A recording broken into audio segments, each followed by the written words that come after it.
Hello and welcome to episode 5 of Piano Lessons.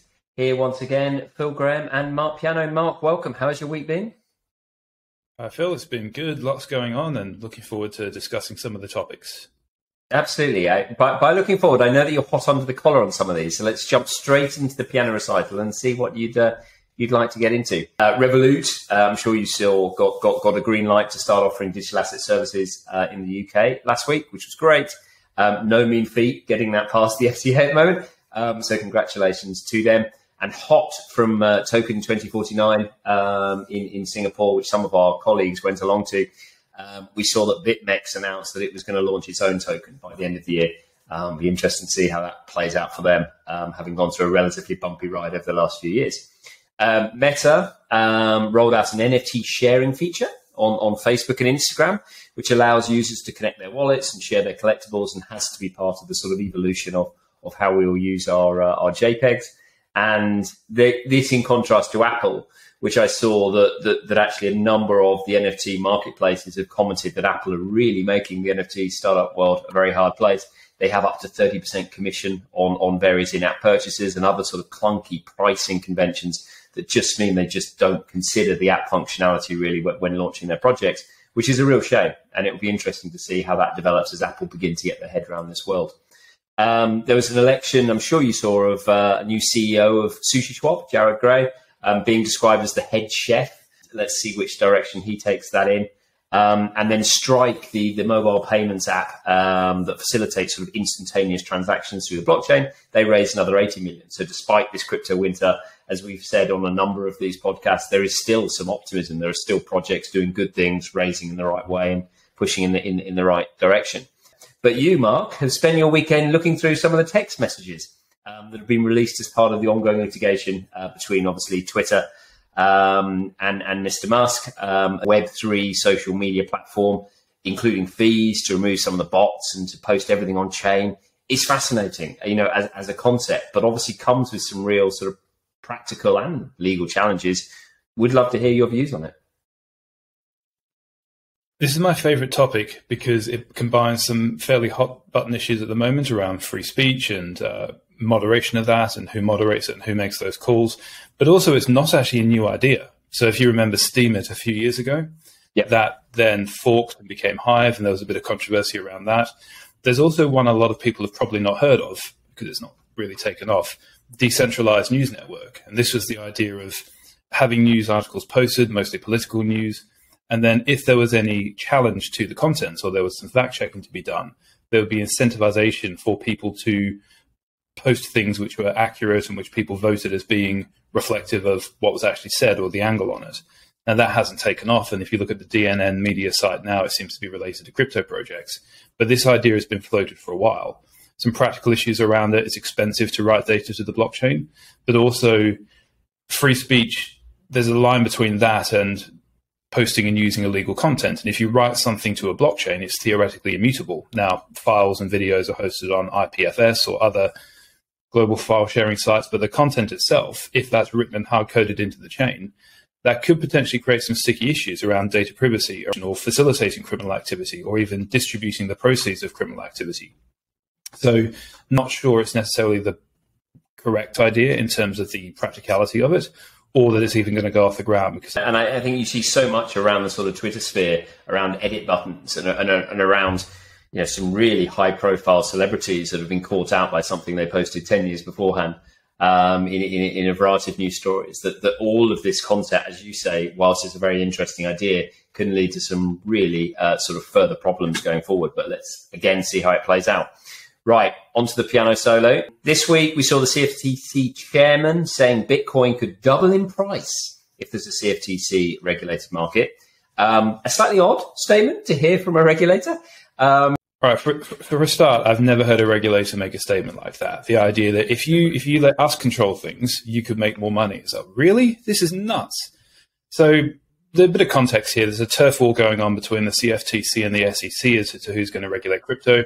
But the wider issue I have is that this is being positioned as if we regulate this space in a controlled and mature way, it opens the door for institutional flow or institutional players coming in.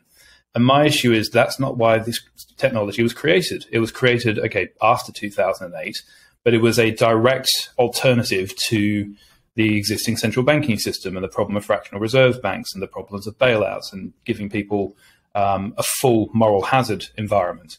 And that's why Bitcoin was originally created. There was talk back in 2015, 16, 17 of banking the unbanked and democratizing access to finance and allowing people to organize and manage human affairs in a fair and verifiable manner. But now that seems to be going out the window, and it's all about getting the institutions in, getting the institutional inflow in. What's the point of this tech if it's just going to allow the existing players to consolidate their positions or to create a new old guard? And if all of this stuff of actually helping people falls by the wayside, what's the damn point of doing it? So I can, on the one hand, there's that argument. On the other hand, I can see the benefit of a maturing market and maybe trying to get rid of some of the scammers and some of the nefarious actors. We don't have any kind of guidance in the US as to what this is going to take. There's a framework published. Who knows what that's going to be? Maybe it's case-by-case enforcement actions. Who knows? Who's actually going to be the regulator? We've got these two regulators duking it out. The whole space at the moment seems to be trying to work out where it wants to go and what it wants to be. Is it going to replicate the existing financial system with a little bit of innovation? Or are we genuinely going to see the ways in which people organize and transact with each other fundamentally change and become more accessible, which was the entire point of the whole thing?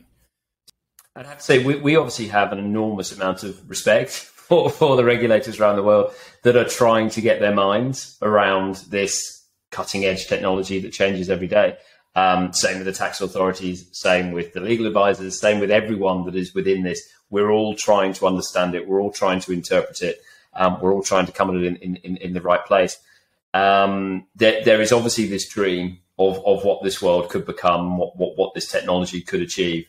But it does have to come with clearly some form of guidelines, parameters, safeguards as to how it can be operated. Finally, the piano tuner. I strongly suspect this one has come from one of our litigation friends. Why aren't we seeing more of a blow up in litigation and insolvencies? We saw a whole raft, in and around the Luna crash and sort of the talk of a new crypto winter, but they seem to have slowed down. Do you foresee that there are still some fundamental sort of actions and issues that are going to play out and come through? I don't know, really, because we saw an immediate contagion with quite a few actors being affected by the collapse of Luna and that having a knock-on effect on certain lenders and funds. We've had certain funds blow up pretty quickly. Now, even though things seem to be a bit quieter and we're not seeing this widespread contagion affecting other markets, if you look at FTX, for example, they jumped in on potentially some not great commercial deals by their own admission, but they wanted to save certain players. I don't think we're going to see a continued spread of the contagion because I think it's been several months now and not everyone took the same position. We have to remember that just because a few players were affected by it doesn't mean everyone's going to be affected by it. Now, there's unforeseen consequences and there's certain concomitant effects of some of these insolvencies. But I don't necessarily think we're going to see all the DAOs blowing up or all the funds liquidating or a whole bunch of shareholders suing Web3 projects. You've got to remember, even though we talk about digital assets, it's a very diverse space. And so just because there is an event doesn't necessarily mean everyone's going to get caught up in it. So we may do, we may not do. I think we've seen the worst of it over for now, and let's see what happens after that. I mean, I think on the fund side, obviously we saw 3AC and a few other smaller funds obviously have some serious problems.